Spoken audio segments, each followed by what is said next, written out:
I've taken the garbage out at more events that I've spoken at. Part of it is just serving the overall purpose and knowing that if your intent is pure, if you have a vision to serve others, you will get your opportunity. And you just got to keep getting yourself out there and around people who are doing the kind of work that you want to do. Hey there, I'm Goli Kalkaran, and this is Lessons from a Quitter, where we believe that it's never too late to start over. No matter how much time or money you've spent getting to where you are, if ultimately you are not happy, then it's time to get out. If you're feeling stuck and you feel like there's gotta be more, there's gotta be a way to feel fulfilled and excited about what you do, then this is the podcast for you. Each week, I will sit down with an inspiring guest who quit their professional career in order to forge their own path and create a life that they love. Hey guys, welcome back to another episode. Thank you so much for joining me. It means the world to me. Before we jump in, I haven't mentioned in a while that I have a PDF that has been now downloaded over 1,000 times. It is called 5 Steps to Finding Your Calling, and it will help you get on the road to figuring out what you should be doing next. If you need clarity, if you kind of feel stuck, if it sounds like something that can help you, it's what I used when I quit law, and I still use a lot of the exercises when I'm trying to figure out what my next step should be, what I truly want. So if you want that PDF, go to quitterclub.com/PDF and get it for free. Now on to the episode today. I am so excited to have Lindsey Schwartz on the show. Lindsey started out her career in the corporate world like many of us, and she was doing great in sales. But during the recession, she really realized that there isn't stability in that kind of a world, and she decided to enter entrepreneurship part-time through a company called Isagenix. Many of you may have heard of it. It is a network marketing company. And I love that we have this discussion because I know there are a lot of strong feelings around network marketing, but I think oftentimes we overlook the benefits that it can have, which are helping people really break into entrepreneurship, which can feel really overwhelming and daunting to do on your own. And so she started that company and she still has that. But what has come from that is what I really wanted her on this show for. She is a wellness entrepreneur and now best-selling author of Powerhouse Woman, How to Get Out of Your Own Way, Fulfill Your Unique Purpose, and Live a Powerful Life. After seeing numerous women in her life stop short of pursuing their own entrepreneurial dreams because of fear and self-doubt, she saw the need for more honest conversations about the ups and downs of entrepreneurship in order to show women that they don't have to have it all together to get started. From there, the Powerhouse Woman community, an annual event, and now a podcast were born. And she operates on the motto that we're not meant to do business or life alone. Hear, hear. I love her message, and I love that she has set an example. She didn't wait for a huge social media following or to have like some kind of star backing. She wrote a book because she wanted to write a book and became a bestseller. She started an event because she saw a need, and she's now grown that event year after year, and she is growing this incredible community. It's become its own amazing business for her, and I think we can learn a lot from her. So without further ado, let's jump in and talk to Lindsey. Hi, Lindsey. Thank you so much for joining me today. Oh my goodness, I'm so excited to be here. Thanks so much. I am so excited to have you, and I can't wait to jump into the many amazing things you're doing. I'm so excited to talk about all the Powerhouse Woman events you're doing and the Girl Gang and everything. But before that, we typically start back kind of at the beginning, like after college. Why don't you let us know like what you were doing in the corporate world and when you started to kind of get an inkling to leave that and try something else? Yeah, I am the same. I love hearing the journey that people have been on because so many of us have similar stories. And I think mine is probably one of those where, I grew up in the Midwest. I went to college in Wisconsin, where I'm originally from. And truthfully, there's just not a lot of, or at least in my life, there were not a lot of examples of people building businesses or pursuing more of the entrepreneurial path. So I did the only thing that I really knew, which was to look for a great job with a great 401k and retirement plan. And I thought I had made it. And I'm a big believer that everything in life really leads us exactly where we're supposed to go and gives us the opportunities we need. So the job I ended up taking was in outside sales. So I was hired by a company and they moved me to Arizona They gave me a company car and a cell phone, and I thought I had like made it in life. I was set, like, Mom, don't worry about me anymore. And it didn't take me very long in that position to realize that it was not for me forever. I was hired by a flooring manufacturer to do outside sales. So like the short way to say it is I sold carpet for a living. I sold commercial flooring. What it did so beautifully was it really did teach me how to run a business from home, because I was in outside sales. I got to set my own schedule. I had like the taste of freedom. And once you have that taste of being your own boss, quote unquote, I think that, especially if you're wired as an entrepreneur, and I didn't even know that I was, but once I got that taste, I think I was like, okay, I want more of this, but I want to do something that I actually love. And it was this perfect storm of being in the commercial construction industry. And this was back in 2007, 2008, right before the recession hit. And all of a sudden, I saw in my industry people my age getting laid off, people my parents' age getting laid off, and no new jobs in sight. I mean, we used to hold networking events called Networking for the Not Working in our industry because it got so bad. So it was like I got to see this dream of you get a good job and you go to work and you do the whole thing. I saw that maybe that wasn't quite as secure as I was once taught to believe.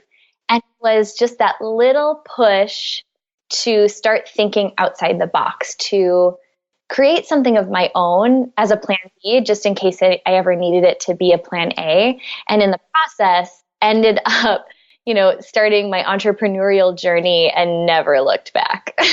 That's incredible. And it's incredible that you saw it that way, because I think what a lot of times, especially in times like a major recession, and especially in 2008, when, so many people were losing their jobs, there's so many people were having such a hard time finding a job. I think we're all naturally kind of wired to be fearful and scared. And I think it's so programmed in us about having this safety net that I think a lot of times it would make people double down to say, like, I got to hold on to whatever job I have because people don't have them and I should be grateful for this. So what do you think it was that instead of making you feel like you needed to stay on that corporate ladder and you needed to make sure that you had whatever security you can have, like that, it actually pushed you in the opposite direction to say, like, hey, I got to build something for myself?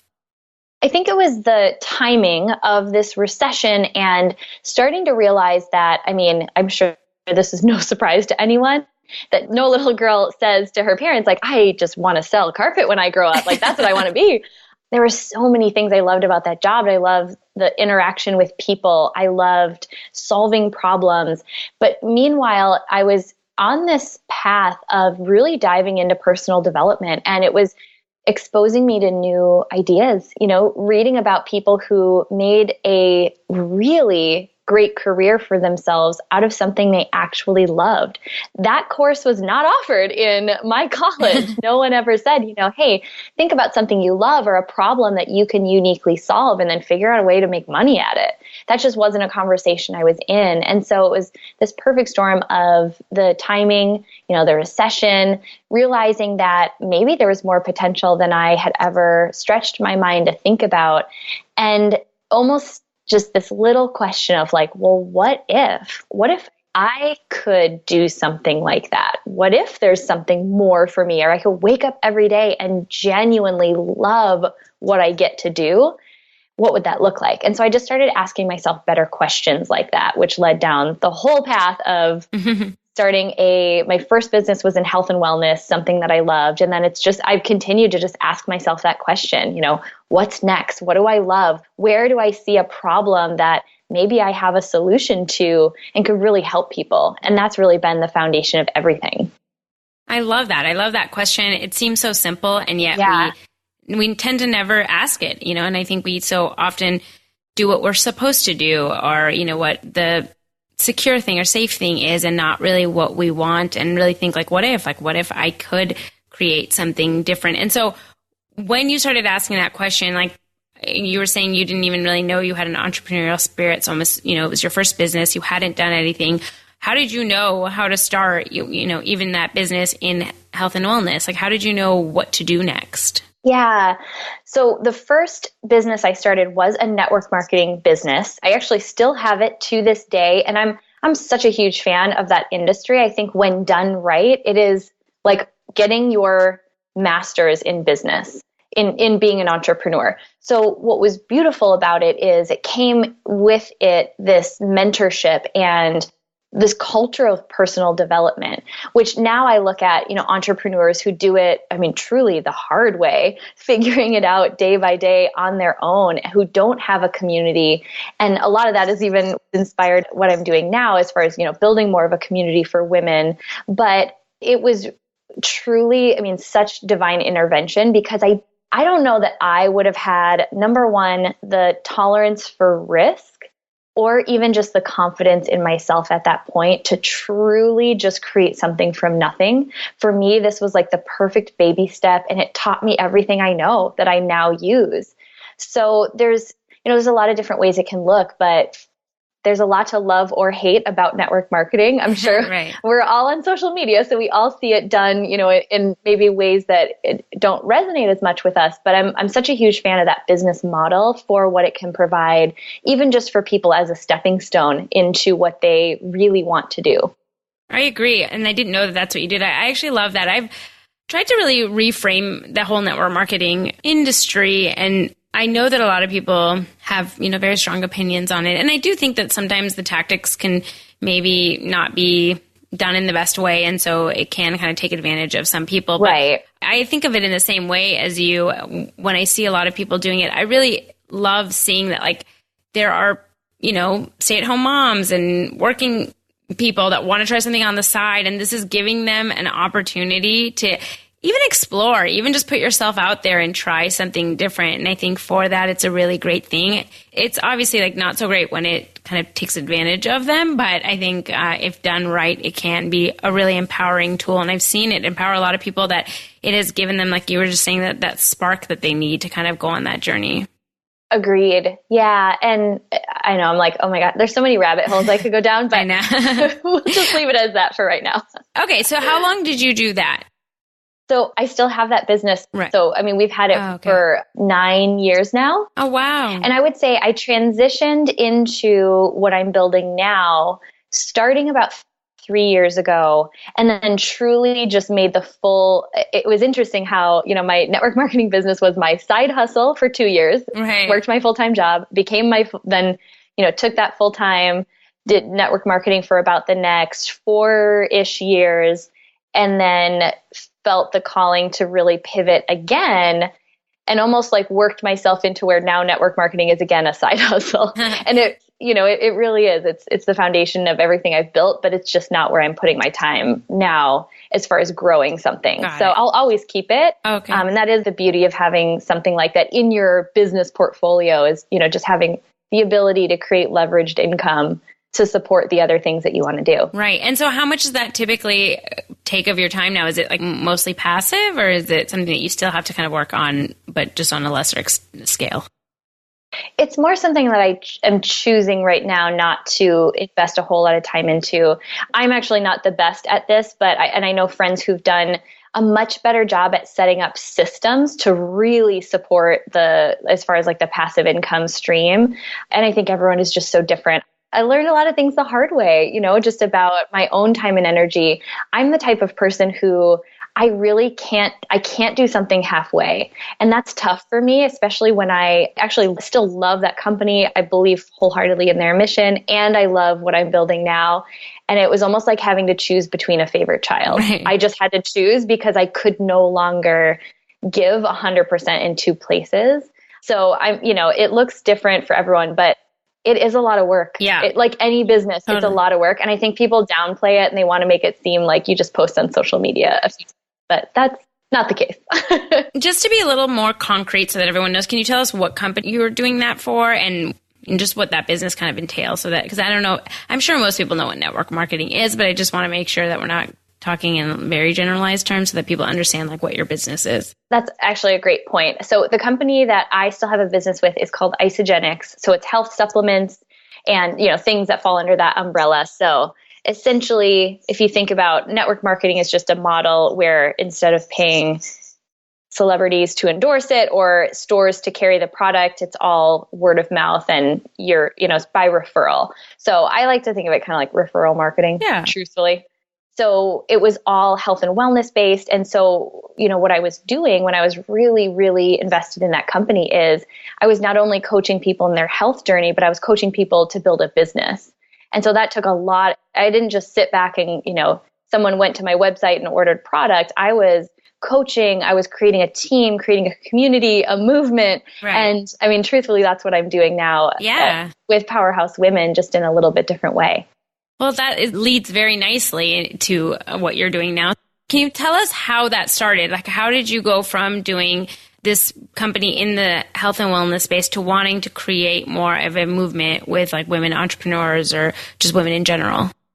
I just love the topic of your podcast. And I feel like you share the same heart as I do for like telling the real version of it. Yeah, because it's so easy for people to see something on social media or, create a story of how successful someone else has been or that maybe they don't struggle. And the truth is I found myself about 6 years into that network marketing journey, on the surface had achieved everything I said I wanted. I got awards, I got recognition. I had been able to, leave my corporate job, turned in my carpet samples and, was doing this full time, but I was totally unfulfilled. And I wasn't unfulfilled because I was burning myself out or anything like that. I was unfulfilled because I knew that on the surface, it looked like I was giving 100% and created this dream life for myself. But I knew deep down, I was maybe operating at about 70% of my potential.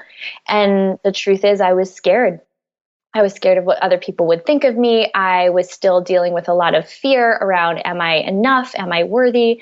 And this interesting place to be in where, people would be inspired or, what I'm like using air quotes. They would say like, oh, it's so inspiring what you've done. And like inside this little voice was like, you don't understand. I'm like not that great. Yeah. Because I was really wrestling with deep down knowing there was more for me. So it was kind of like that combined with as I'm building a network marketing business, a lot of that model is, painting a vision for people for what their life could look like. And I love that. I love getting into conversations about like big goals and dreams. Like that's my jam. And for a lot of people, they would say, gosh, that's awesome. And I don't think network marketing is for me or your company. Health and wellness doesn't really interest me, but I've always thought this kind of business could be cool, or I have this idea. And so this is probably why I never was like a gazillionaire in network marketing. I'd be like, okay, cool. Like set that aside. Tell me more about this idea you have. And it just got me excited to see people light up about the things they felt inspired to create, to the point where, I had so many of these conversations and there's just this common theme, especially among women, but it's not even just exclusive to us, where they would say, oh, I think this would be so cool, or I've always had this idea. And then in the next breath, without skipping a beat, they would list all the reasons why they were scared. They didn't think they had what it took. They didn't know enough. They didn't have the resources. And I realized, okay, I'm feeling all of these same things. And I'm literally just being such a phony if I'm not sharing that side of it with people.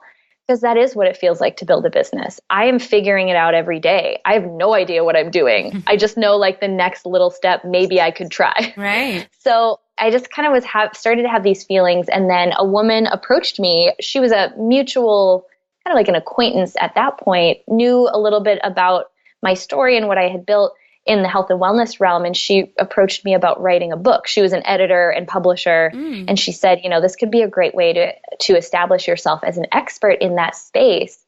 And it was the first time I said out loud, I think I'm supposed to talk about something different. That was scary. That was uncertain because I'd invested 6 years of my life into like establishing myself in this one world. And she said, okay, well, if you wrote a book, what would it be about? And I said, well, basically told her everything I just shared. I see all these women with incredibly inspiring dreams, and I hear their business idea, and my first reaction is, oh yeah, like that needs to exist. How can I support you? Why, what's your next step forward in that? And just seeing other women so caught in fear, the same fear I was experiencing, like gripping fear that just paralyzed me. And that was why I wasn't playing at 100%. So, she turned my own comment back on me because I said, I just think more women need to hear the other side of things. And she said, well, if you don't write that book, who's going to? And out of my mouth, I was, ready to give her all the reasons why I didn't know enough. I wasn't a writer. And I just saw, it was almost like I had this out of body experience to stop and be like, okay, like if you really want to impact people the way you're saying, then you've got to go first. Right. So I said yes to writing this book. And the book was called Powerhouse Woman. And was not a writer. I was so afraid to put anything out there. It was like the perfect thing for me to say yes to fully face my fears. I had accountability because I paid money to be a part of her program. And it was the first time I've ever in my life truly said yes to something that I was so afraid of, didn't know I could be good at, and I actually finished it. That's incredible. What an incredible accomplishment. It was pretty cool. I mean, that whole story, there's so many things that I want to touch on and so many things that come up over and over again on this podcast. But like going back to when you were saying how you were feeling even after you had spent 6 years in this industry and you had built up a successful business and you had left your job. I think a lot of what you were just talking about, a lot of that fear, what it centers around, and especially if you've pivoted once or you've taken a risk and you've gotten to, the thing that you wanted to get to, and it still feels like there's something missing or there's something that's like unfulfilling. I think so often we get caught in this like, well, I'll never be happy. There's something wrong with me. Like now I have this thing I wanted and I still am not happy. So like, what's to say this next thing that I'm going to try? It like, maybe I just need to feel more grateful or whatever it is that we tell ourselves. And, we've talked a lot about this on the podcast. I love when people don't limit themselves by that and realize that like, okay, even that thing that you thought was going to be great and you get there and it's not what you want, like to have the courage to say like, okay, this isn't it either, or I need something in addition to this or more, and go after that. So having built this business that you wanted and clearly having achieved success, and, at a certain point, did you ever feel like, well, even if I chase this next thing, I'm not going to be happy, or maybe there's just something wrong with me? Yeah, that's such an interesting question, and something that I think I'm now looking back and able to see some of the lessons that were learned. Sometimes if I'm too in the middle of it, I don't clearly see what was really happening. And it didn't really shift for me until just earlier this year. It was almost like energetically, I gave myself permission to go all in on Powerhouse Women, because truthfully, I still thought I was Superwoman and could do it all and build like 1,000 businesses at the same time. And I wasn't doing very well at any of that. And until I stepped back from, the previous business, I don't think I could really see when I was in the middle of it how much I had tied my identity to it, to being successful. And whatever that looked like, financially, awards, recognition, it wasn't like that was the main reason I was doing it, because I truly did love to help people. That was what fulfilled me deep down. But I also have this achiever side to me where I always want to be growing and learning and kind of like stretching myself further. But I was so wrapped up in it that it was just never enough. I don't know if there really would have ever been a point where it was like, quote unquote, enough. But interestingly enough, I do believe that, this new journey was brought into my life for a reason, and everything has led up to that point to teach me the difference between the mentality of this hustle and grind and nonstop achievement and actually finding flow and surrender.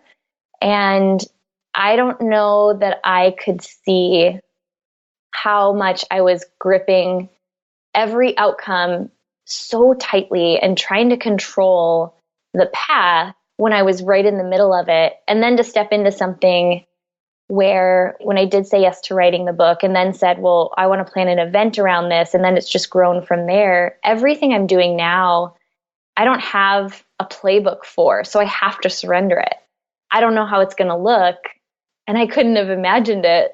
So I don't know that this is like the direct answer to your question, but this is my biggest lesson in it is I think I knew logically that it's not so much what we achieve, it's how we think that's going to make us feel that we're after. That's why I had that conversation all the time with people who wanted to lose weight. Okay, great, you want to lose 10 pounds, but how do you think that's going to make you feel? Because that feeling is actually available to you now.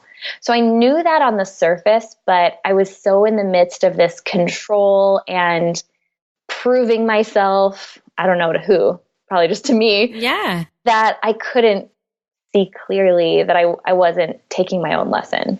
Yeah, I think so many of us, I would say the vast majority of us are in that same exact position. I love that you brought that up because I think even if we tell ourselves, I mean, even if not like just telling ourselves, even if we do feel like a certain amount of fulfillment in our career or what we're doing, or let's say we pivot and we try something else, whether it's, I don't know if it's innately in us or we've been programmed, whatever it is, there is this drive to still achieve and succeed and prove our worth and prove our success and prove how good we are at whatever it is that we're doing. And that in and of itself, I think often like ends up, even if it's something that you love, it ends up, there isn't like true fulfillment in it. And I'm finding the same thing as you're saying, I think through this podcast and through making a number of pivots myself, is when you finally kind of start doing something where, you know, it's so cliche to say like, it's not the destination, it's the journey, but it's the truth. Like when you find something where truly you're just enjoying the journey of it, like you're actually liking whether it leads to a tangible thing or not, like that,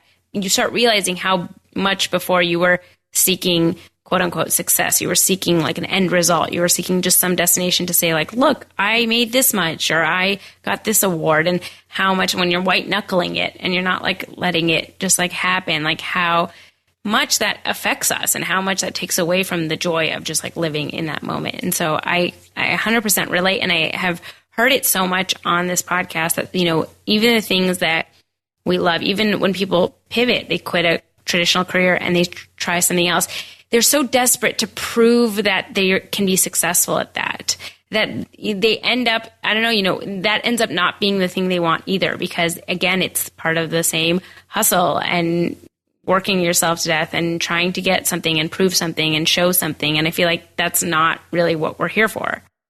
Yeah, that's so true. So you end up writing this book. And so, I mean, I've never written a book, so I can imagine that even that process, like it's one thing to say yes to that, but you know, that must be such a grueling process because so many of us have these doubts and like self-conscious thoughts and who am I? And, you know, this isn't going to be good enough. And while you're writing a book, it's such a long process to the final product. So what was that process like for you? Was it something that was daunting or was it something that you loved kind of throughout? Oh, girl. The best way to describe it is I literally would tell people it was the most dysfunctional relationship I've ever been in because some days, and I think it's like this with starting a business, you are so inspired and you're connected to your vision and you feel unstoppable. And I just wanted to write all day long. And then there were times where I was like, I need my space. Don't talk to me. Like I couldn't even sit down and spend time with the book. But it was everything I needed to push me past that point of discomfort, because that was the part, being wired as such an achiever. And I don't know if it has anything to do with being like the oldest child and a Capricorn. I don't really buy into all that so much, but I didn't like to even attempt things that I didn't know I would be great at.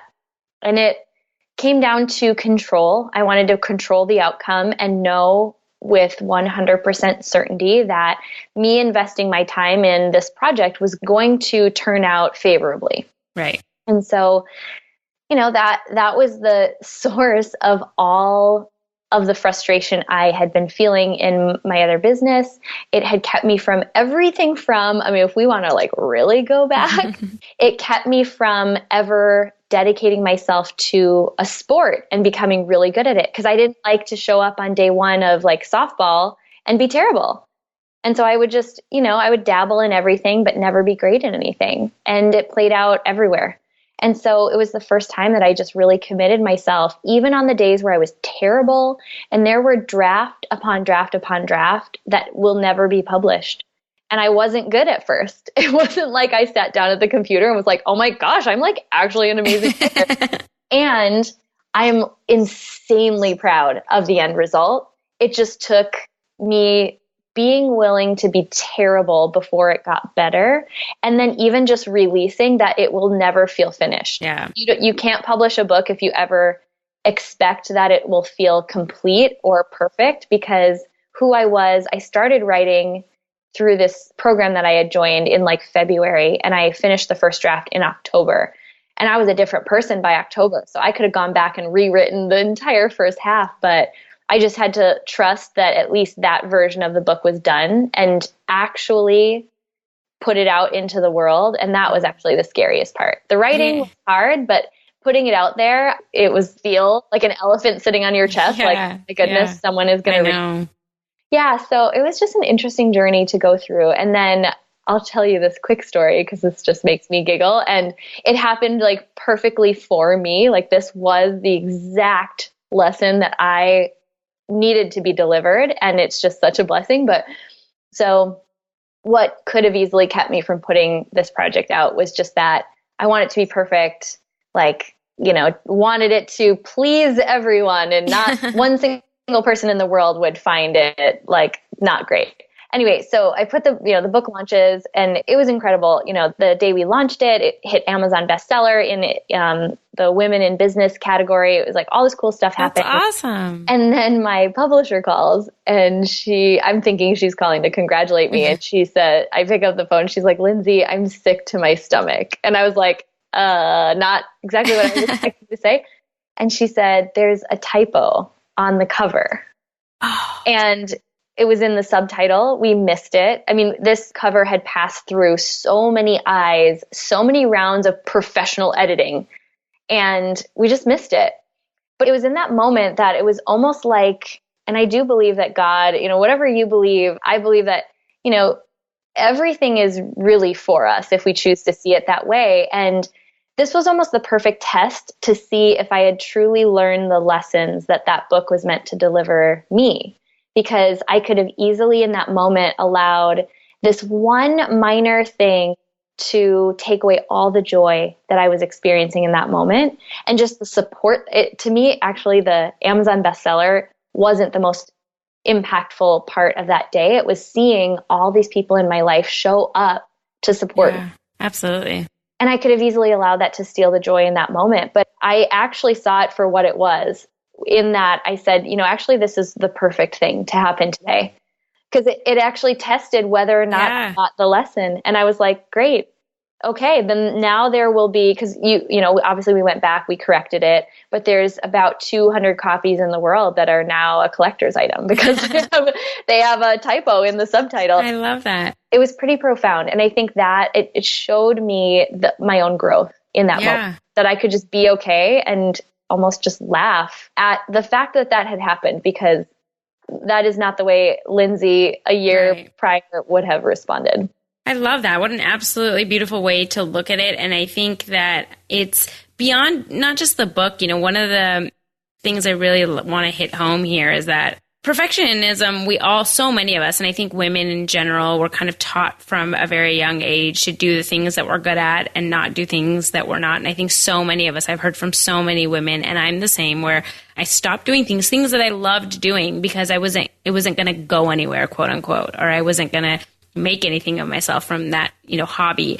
And it's so sad looking back. And I see it now, even in my nieces, like how quickly they give up things because they're not the best at it. And we're taught this ridiculous level of perfectionism. And I think, especially if you're in certain traditional careers too, it gets even worse. Like I was a lawyer, and I mean, your whole job is to dot your I's and cross your T's, is to make sure everything is perfect. But I'm learning so much this journey, like how much that's just your fear of failure disguised. It just keeps you safe. You don't try anything because it can never be perfect, because nothing is perfect. And the fact is that, I now subscribe to like done is better than perfect, because it lets you move forward and do things. And I think that's such a big lesson in that you will never do anything if you're waiting for it to be perfect. Because like you were saying, you change as a person. I'm sure that if you talk to any author, none of them think that their books, even the best authors, our favorite authors, would love, their books because we're always our worst critic. But that I do think that's what holds a lot of people back. So to be able to move on from that and say, this is good enough and I'm going to release it into the world and I'm going to see what comes from it and I'm going to take the next step is such a huge step to take. Yeah, it changed everything. And I think it taught me the whole thing I was missing, right? Even circling back to the frustration and really the better word to use is restlessness that I had felt in my other business is I was leaving no room for the magic. I wasn't stretching myself to go somewhere that I couldn't clearly see the outcome. So I wasn't experiencing any miracles, truly. And then I learned that by stepping into that fear, it's like so cliche to say, but everything you want is on the other side of fear. And I found so many things that, things that I wanted, fulfillment, making an impact, purpose, but so many freaking cool things that I couldn't have even, they weren't even on my radar. Right. What's one thing like that? Because I feel the same way with the podcast. And I just going back to concrete, what's the one thing that you didn't expect from this journey that has just been such a wonderful addition to your life now? Okay, well, I'll share the one that's right there, super present, because this actually just happened and more as a result. So the book really inspired the event. So we do a live women's event. This year we're planning year 3 and everything kind of came full circle. And this is just, another point in the whole journey. This isn't even an end point by any means, but basically it put me in position to collaborate with the person I would say I've looked up to most in business and truly create something with her together where we're empowering the next generation of women who are going to lead this work. And that still just doesn't feel real. She was staying at my house this weekend, right? Imagine the person that you look up to on Instagram and, and have admired their journey and learned from them and gone to their events. And then you're creating something with them. It just doesn't even make sense in my mind. But at the same time, what's cool about the true surrender is that it takes any significance out of the whole equation. So even when the good stuff happens, it's sort of this is really cool, but it doesn't define me. And then when the bad stuff happens, it's this really sucks, but it also doesn't define me. So it's this beautiful place in the middle where it's life is really fun right now. Yeah. And I can just enjoy the moment and not worry about, will I be enough for her? Do I deserve this? I'm hey, this is really, what a cool opportunity. I'm going to lean in and just be fully me. And who knows where this will lead? I have no idea, but that's just one that has come. And I want people to really get, I'm only 2 years into this journey. The craziest stuff has happened in just 2 years. So amazing. Oh my God. Okay. I want to go get into that, but just backing up a couple steps, because I think let's get in a little more to what this event is and what it has kind of become. So you started 2 years ago, and after you did this book, you decided that you wanted to get the women, send that same message with a live event in Arizona, I'm assuming? Yes. So I am based in Phoenix. I live in Phoenix, Arizona. So I wrote the book for a year. It published in 2017, April 2017. So when I say 2 years, I really kind of look at that point, and then of course the additional year in writing. But once it became public, that was really when all of this started. And it was a few months before the book was about to be published that I just started to feel, I just saw this vision of women coming together to have these real and honest conversations. And that's really where my heart is at. I'm not so much a writer. I love that I wrote a book, but I don't know that that's something I'll continue to do, write more books. My heart beats for community and face-to-face. I just want to squeeze people. I'm that type of person. I just want people to know how loved they are. And so I saw this vision of putting women in a room and just having this honest conversation about, these are the struggles that we're all going through. And guess what? We see you for who you are and you can't hide anymore. The world needs what you got just as much as the world needed what I had. So let's go. And so we started the first event. I remember just being so scared, not sure if anyone would come. It was a half day event and didn't even know what it would turn into. I think we had 100 people come that first year, and now it's evolved into something so much bigger, just in terms of the impact or the true intention behind it, to where we really want women to know, because we hear all the time from women pursuing their big dreams that they feel alone. They feel like everyone else has it figured out. And we're the squad that's going to remind you that none of us know what we're doing. We're going to be really honest about that, but then also help connect women with the resources, the people, and the information that they need in order to take their next step. Because I can't do it all. You can't do it all. We need each other. Absolutely. And how big is it now? Is it a multi-day event? What does the conference look like this year? Yeah, so we went from a half day to a full day. And for right now, just one day feels really good. And we are adding a really fun kickoff party the Friday night before, and then it's Saturday's the full event. And we're planning for about 300 women this year. So I don't know where that'll go in the future, but I love the thought of keeping it kind of feeling intimate, no matter how many physical people are in the room. Right. It's really meant to feel, just not overwhelming or intimidating, because we all are on our own version of the same journey. Yes. And what I love about even the writing the book or this, and I know you had mentioned that you had, the doubts of like, well, I'm not a writer, and you had all these things come up, but I want people to understand that like you can just make a decision that you want to try something and you can just do it. Like you don't need permission from anyone. There's nobody that's like handing out, degrees in putting on an event. And there's so many people now that need crave this kind of community and connection. And I just want you to speak a little bit to, when you were starting this, I mean, were you thinking kind of like, I don't know how to run an event, or I've never planned an event, and I don't know how do you even put that together? Or where do you start getting, all of the panelists or whatnot? How did you kind of push past that to say like, I want to put this on and I'm going to figure it all out and I'm going to market it enough to have 100 people show up? Oh my gosh. I wish I could have just had like a camera crew following me around. And I think that's the hardest part about being a few years into the journey is there's a lot of people now who are just connecting with me or finding our podcast or whatever, and they don't see what a hot mess I was even just 2 years ago. And I had no idea what I was doing. But you know what's funny? And I find this is true for a lot of the things I'm doing now. I usually get overwhelmed when I try to see my way from point A to Z. So I have this idea for an event, and then I picture the event. And usually it's even that picture is kind of fuzzy. I'm like, I have no idea how. Yeah. But then I think about, well, if I did, what would be step one? Or what's like the one little thing I could see to do? And I remember at that point, I was like, well, okay, since I've never done an event, maybe I should have someone help me. And there was this amazing spin instructor that I had taken one of her classes, loved her energy, and then stalked her on social media because that's what a creep I am. And saw that she was a wedding planner. And I literally messaged her. I was like, hey, I don't know if this would be something you'd be interested in, but I want to do this event. I'd love to see if it's something you could help me with. And so I went and I met her. And I remember even sitting in her office and like stammering through, like I had no clear vision for this. I'm sure she looked at me like, you were a legit crazy person. But something that I said must have connected with her because she was like, sure, I'll help you.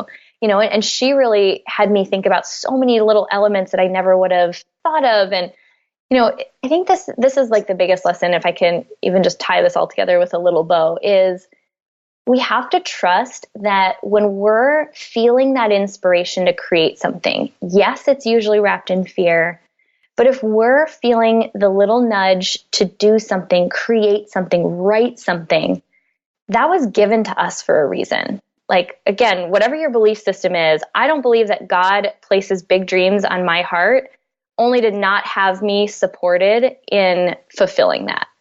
That would just be like a cruel game. That's, I think, the biggest thing that gets in most of our way is we see a big vision and then we buy into the belief that, well, who am I to do that? Who am I to put on that event?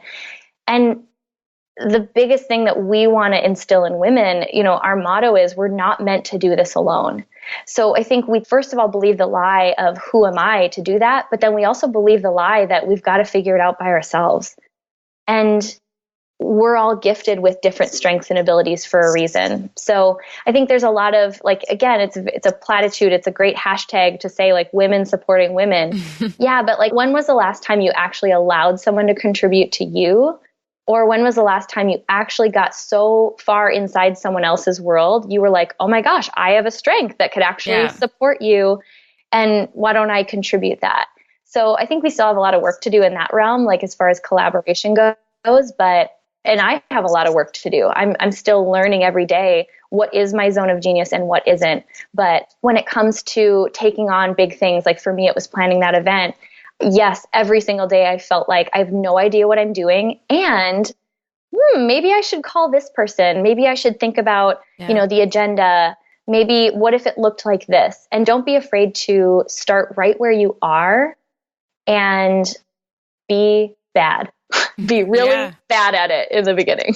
Absolutely. I mean, these are all such great lessons because, again, it just goes back to when you were saying, not even when was the last time that you've contributed to someone, but when is the last time that you've just even put yourself out there, to meet people, to talk to people and figure out where you can connect or where you can support someone. I think, I don't know, there's whether it's a sense of embarrassment or we just keep to ourselves or, we're all so busy and I get that, but I notice the same thing every time I go to now networking events. There's just these serendipitous things that happen and you meet different people and it sparks things. And when you put yourself out there, it's incredible what can come of it.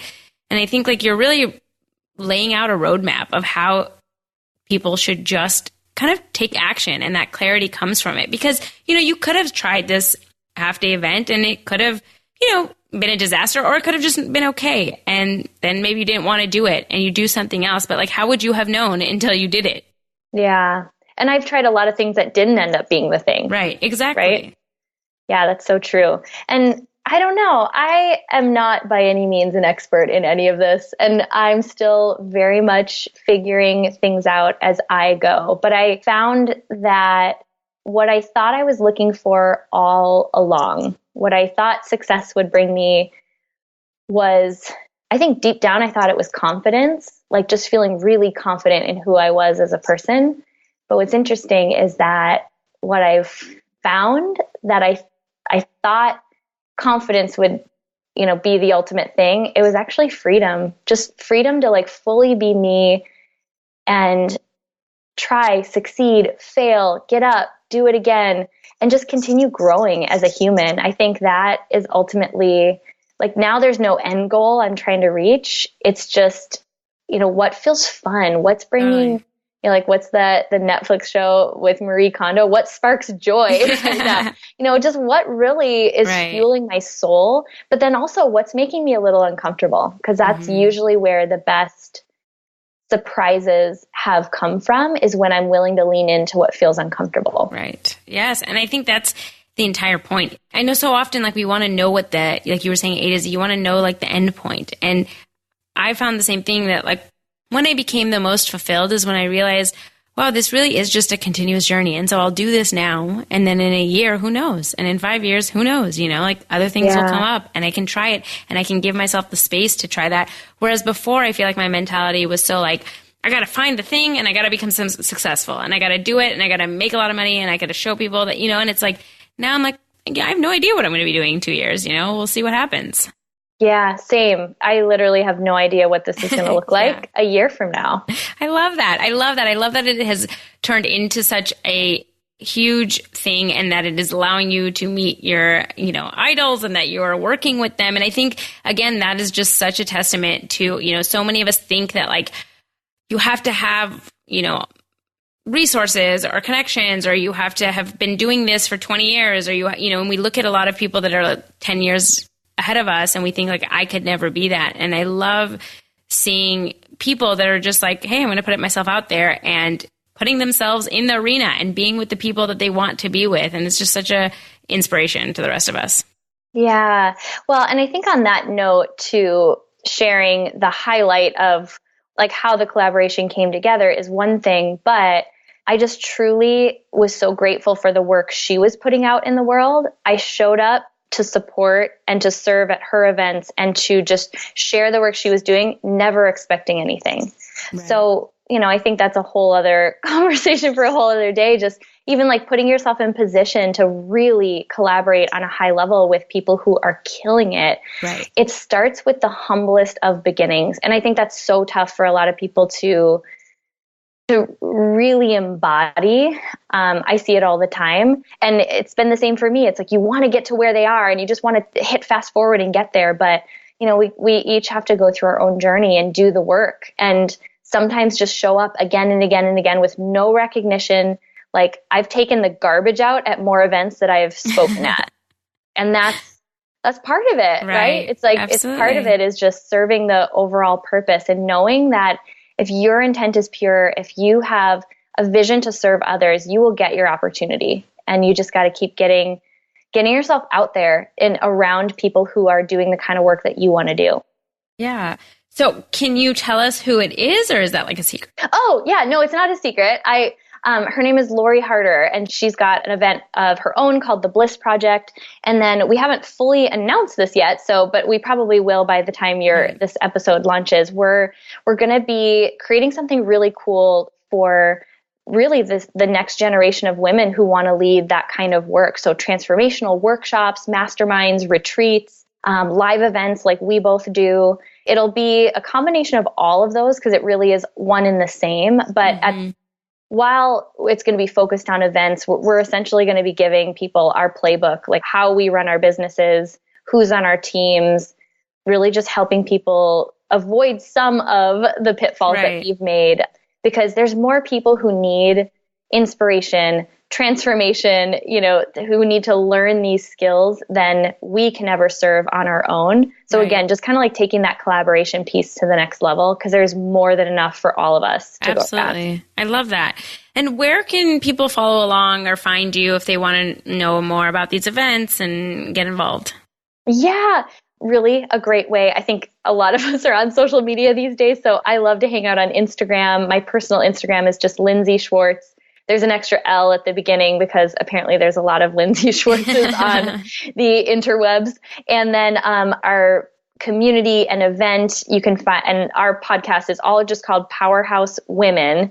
And on Instagram, it's just Powerhouse_women. And all of our websites, et cetera, are linked there too. So that's probably the best place. Wonderful. I will link all those in the show notes in case people can't write it down. Lindsey, thank you so much for joining us. This was so inspiring and so much fun.